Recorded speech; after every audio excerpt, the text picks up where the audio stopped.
The conversation always continues behind the scenes. It's always great. We still have with us Samuel, Muthoni, Judith, and Caroline here with us on set. The Corruption. Things we hear. The things we hear. The things we hear. I wish we would share some of them with you. No, I think we want people to also still stay alive, but it's okay. Judith, let's pick up this conversation. Yes. There's a new currency. You have till October for it to be circulating fully within the economy. Once the CBK governor alongside President Uhuru Kenyatta mentioned there's going to be a new currency, was there a panic? Was there a movement in these bank accounts that are not adding up? From what we are receiving from our intelligence is that there's a panic, a lot of spending, but for now we don't have like concrete evidence. Our intelligence is still out there. We are hoping that by October we'll have caught a few people, see whether we can audit their lifestyles, see whether anything has changed. But for now, it's basically intelligence. So you could see panic movement a little bit. Yes, there's a bit of panic movement. But in general, these assets, where do people invest in these assets, and how do you recover them? Because there's the issue of the asset that is gained and what they gained during the time that they had that asset, like the land that you're talking about, vis-a-vis what was lost. So how do you cater for all that? And that is what Caroline was bringing up earlier on. You had this piece of land for 15 years, then all of a sudden I want to enter a plea agreement through ADR. They'll come and tell you, okay, fine. I stole the land, now you can have it back. But it's 15 years later. Those are two questions in one. Yeah. I'll start with the first one. Where do they keep this money, or how do they hide these assets? First, there are those who buy property locally and invest in cars, but not much, just property.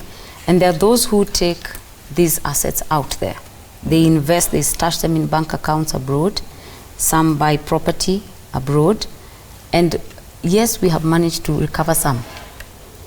Just recently, when the president was flagging ambulances, that is money that had come from the Smith and Usman case. The Chicken Gate scandal, the famous Chicken Gate scandal, and money was repatriated back from the UK. And I'm happy to mention my senior Muthoni was also there. When money is repatriated back, we sit as government, all institutions that are involved in asset recovery.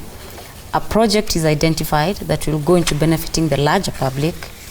And in this case, the ambulances were identified and they were bought and dispatched to different counties. So these projects, just to be clear, are not part of the general budget, because then how do you make sure that the money that comes in that has been gotten from the ill proceeds are used appropriately? Because if they were budgeted for to start with, and then you add more money, how do you account for it? There's no more money that is added. There are checks and balances in the sense that the countries where we repatriate these funds from do not bring the money directly. We sit as two governments, repatriating country and the one that the money is coming back to. You agree with all government agencies that are in this fight against corruption and identify a public project. It must be a public project. Yes. How much are you looking at right now? You mentioned that you've recovered assets worth 11 billion. Yes, the ones that are in court is about over 14 billion. 400 cases, yes. So you're looking at now. So you've recovered 11, there's still 14 We're looking at pending. 14 billion, yes. Okay. Yes. And that's it? Is there more? There's more out there. We are still working on some files. You know, it is a process, as Muthoni said. As you work on the ones that are in court right now, there are those that are with the Department of Tracing, which is basically investigation. There are those that we are still getting intelligence that they are out there. So it's a process that is forever ongoing.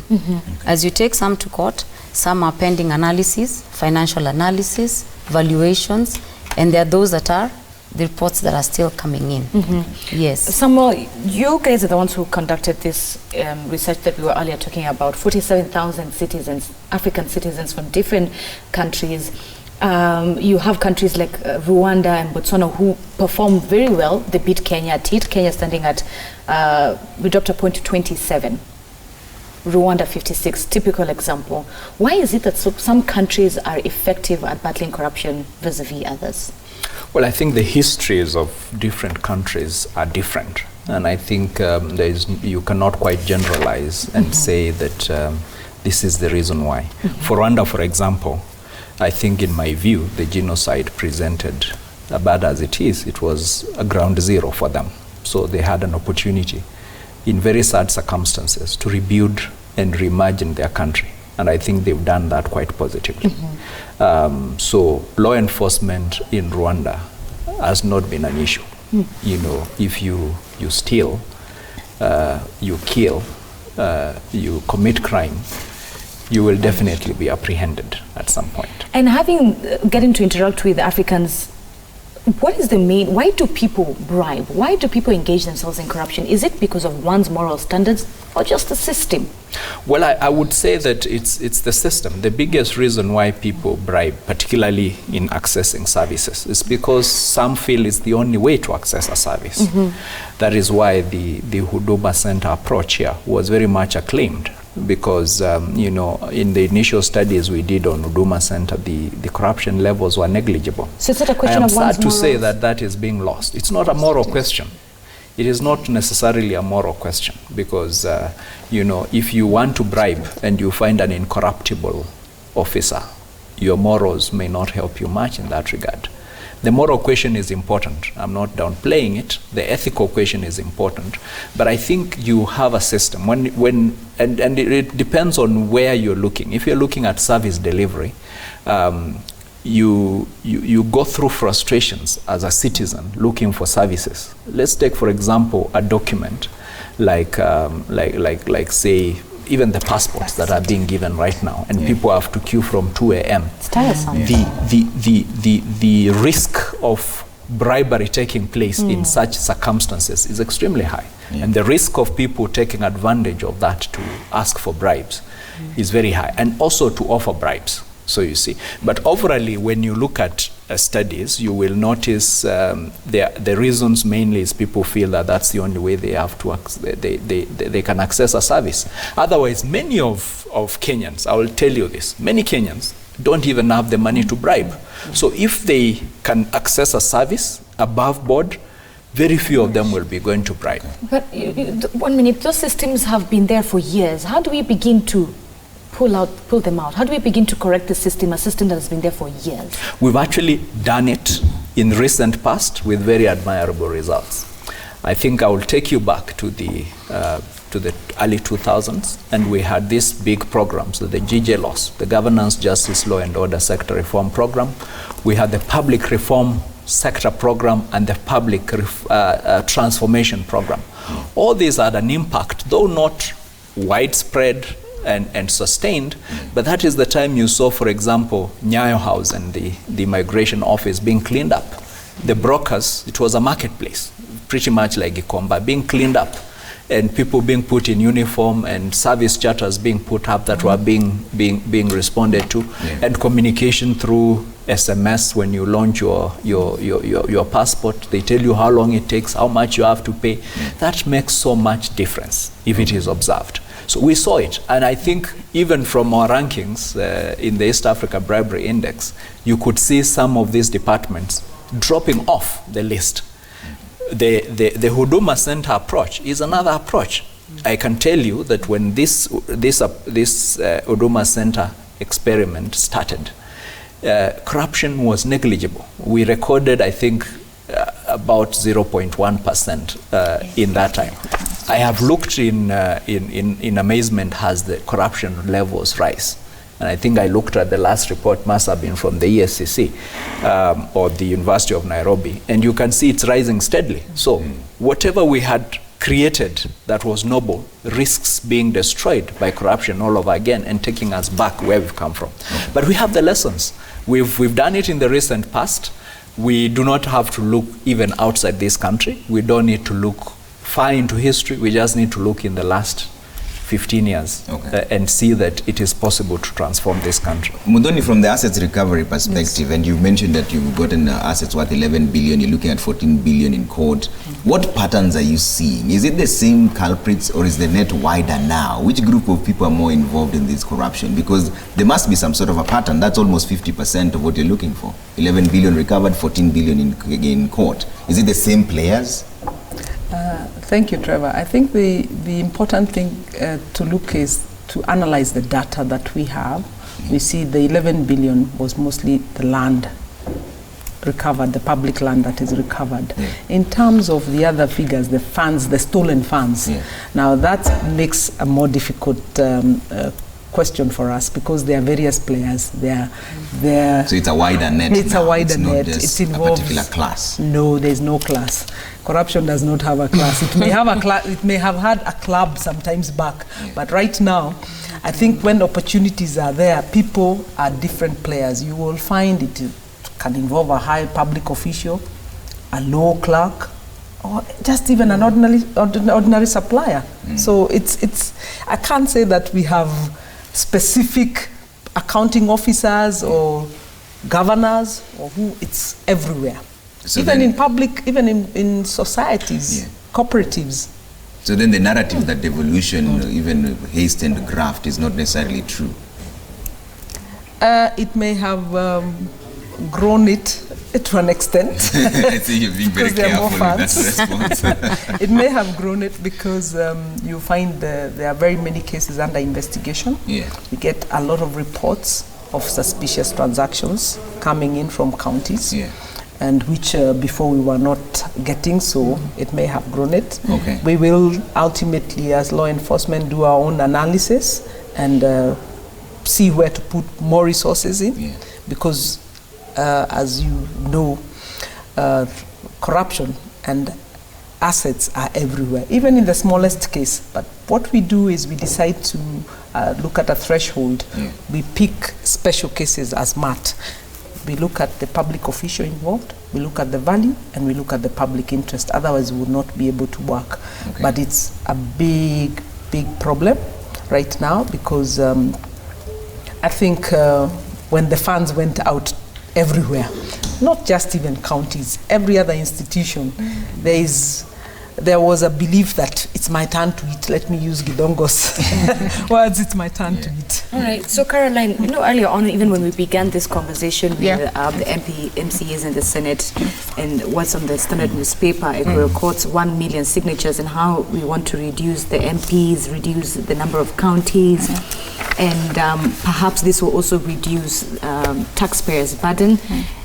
But here's the irony. Does economic prosperity lead to less corruption? If we had less MCAs, less MPs, lesser counties, and we have more economic prosperity, more money into the country, does more economic prosperity mean less corruption? Okay, let's start with the devolution question. Every time corruption conversation comes up, devolution just somehow crops into the conversation. And I would want us to ask ourselves how much money is going to the counties vis-a-vis how much is going to the national government. You're talking about 15%, maximum 35%. So in a budget of 3 trillion, you're looking at 2.5 trillion or thereabouts going to national government, and about half a trillion, for example, going to counties. So that's the first space I would ask. And then secondly, before the counties, we still had the municipal councils. We still had local governments, and that was still doing service deliveries. So as much as we created the devolved system of government, local governments were still in place. And maybe we were not hearing the corruption conversation as we are hearing it now. So the question is, have we created more opportunities for corruption, as you're asking, or do we have more resources going and therefore more resources available to steal? That may be the case, but I think we've also, and I would say probably unfairly, shown a light more on the devolved system of government as opposed to we have parastatals. If you look at the figures that EACC and asset recovery are probably dealing with, most of these figures are also from parastatals, NYS, NSSF, ministries, and those figures are astronomical. So I think for us is to go back and ask ourselves, why are we seeing increasing levels of corruption in public service, and that's probably even supported by corporate services, like she said, and then try and address those issues. Because like I said at the beginning, if we don't deal with the root causes, if we don't deal with the deterrent factors, if we don't make corruption very expensive, it doesn't matter whether we have 50 MPs and 14 governors, they'll just have more resources to themselves, as opposed to these resources that are distributed wider if you may put it that way. So I think for us is to really just look at the core issues and preventive measures, as my colleagues have put it, and address those across board. Okay. Yeah. And some, you had made recommendations earlier on as Transparency International. One of them was lifestyle audits by digitizing the declaration forms and making them public. So what is the response you're getting? Is this even happening? Why is it so hard for these people to declare what they are worth? Trevor, it's a long conversation. I think these calls we have made for over 10 years. The issue of lifestyle audits, the question of wealth declarations. In fact, when Muthoni was making a point around the continuous vetting, what was going through my mind was that, but that's is envisaged under the Public Officer Ethics Act, because the law provides if you are a public officer, you are required to declare your assets, liabilities every 2 years. It cannot have been an academic exercise. So while we say we should do that, the mechanism is actually there. So we very quickly begin to realize that our problem is not so much the lack of laws. It is basically a failure of the rule of law. That's why lifestyle audits have failed? And I would say that increasingly, we're seeing an acceptance of these principles, because I mean the president did tell the Kenyan public that the government had embraced lifestyle audits and that they were going to begin at KRA. We still don't know what happened at KRA. Subsequently, we had the procurement officers who were sent away, and we were told that lifestyle audits were carried on them. We welcomed that view. Of course, the approach we criticized. And I think we will be proven right that it was not the way to go about it. Because if you are doing a lifestyle audit, you need to, there's a measure, if you are fighting corruption, there's a measure of transparency that you need. Not transparency in terms of the details of law enforcement, but the details of how are you going about this? Who is going to do it? What tools are they going to use? For what purpose? What is the end result? As it is, I don't think anyone has done a study to see whether the attempt at lifestyle audit on procurement officers yielded any frauds. My own view, from where I sit, is that it was a missed opportunity. It was a missed opportunity, and I think, again, this is now for the president to come again and provide us leadership in the right direction.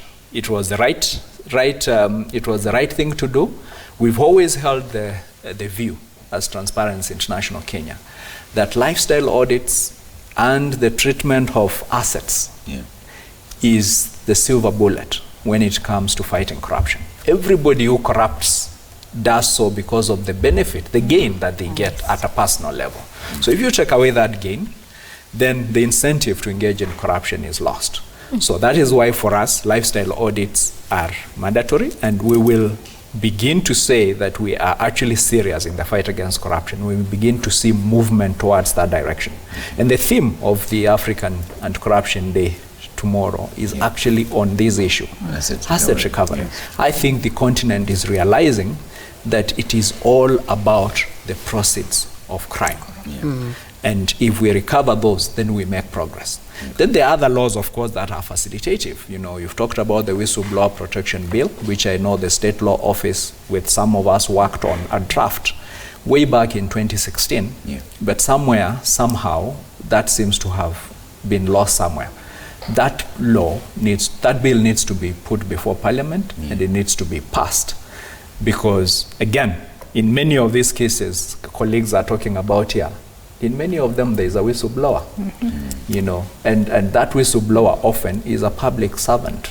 They are not given a lot of credit, but they actually are the ones, in many cases, who will come and say, hey, there's something happening here. And they need protection, because we've not been kind as a country to whistleblowers. We mistreat them, and we've actually caused death to some of them. David Munyake would not have died, in my view, in the circumstances that he did, if we had treated him differently. And I hold the view that we owe him as a country to recognize him posthumously for the role that he played in blowing the whistle on Gordon Bag. Whistle protection for such individuals. Yes, All right. protection for whistleblowers. Let's take a look at some of the comments that are coming on Twitter, both Twitter and SMS. Then we take a quick commercial break. Let's look into that. Okay, let's bring them up. Dungu Wanaina. How does government, national, county, formulate policies on programs and projects to be implemented? How transparent and effective, participatory, and how is budgeting for those programs and projects done? Corruption begins at programs, projects, formulation, and budgeting. Still on Twitter, hashtag Daybreak is the hashtag we're using. Gideon, you say, there's nothing wrong with our constitution. The only thing wrong is our leaders. Sadly, we keep recycling them. Let's see if we have another one here on social media. Ata Anyoik says, the same way we don't accept a rapist or a murderer can be remorseful and plead for a lenient ruling is the same way we would not accept somebody charged with an economic crime to plead remorse just because they're in a suit. Make corruption painfully expensive. All right, let's take a look at our SMS line, 22422. Feedback has also been coming through there. We thank you so much for that. So let's take a look at this. John, you're watching from Homa Bay. Good morning. You say, would it not be sound if the Treasury clocked in recovered assets as alternatives of co-financing the fiscal year budget to less borrowing from China? These assets run into trillions, I guess. Okay. All right, let's see another SMS here coming through to our newsrooms. Wesley from Mombasa says, corruption in Kenya is systemic, but politicians have a way of misleading Kenyans with the hypocrisy. Government officials who have the opportunity to fight graft are the ones taking advantage of Kenyans who are desperate in getting state projects by either raising bids in order to get their cut or asking directly for handouts in order to award tenders. All right, let's take a quick break here. When we come back, we're getting into the conclusion phase, but we'd like to know from them what more should be done now. This is where we try and find the solutions. What is the missing link? What more should be done from all our panelists? We'll just get into that when we come back from the break. Keep your feedback coming. We'll still sample some of them at Trevor Mbija Zinzike. Hashtag is Daybreak 22422 is the SMS line. See you in a bit.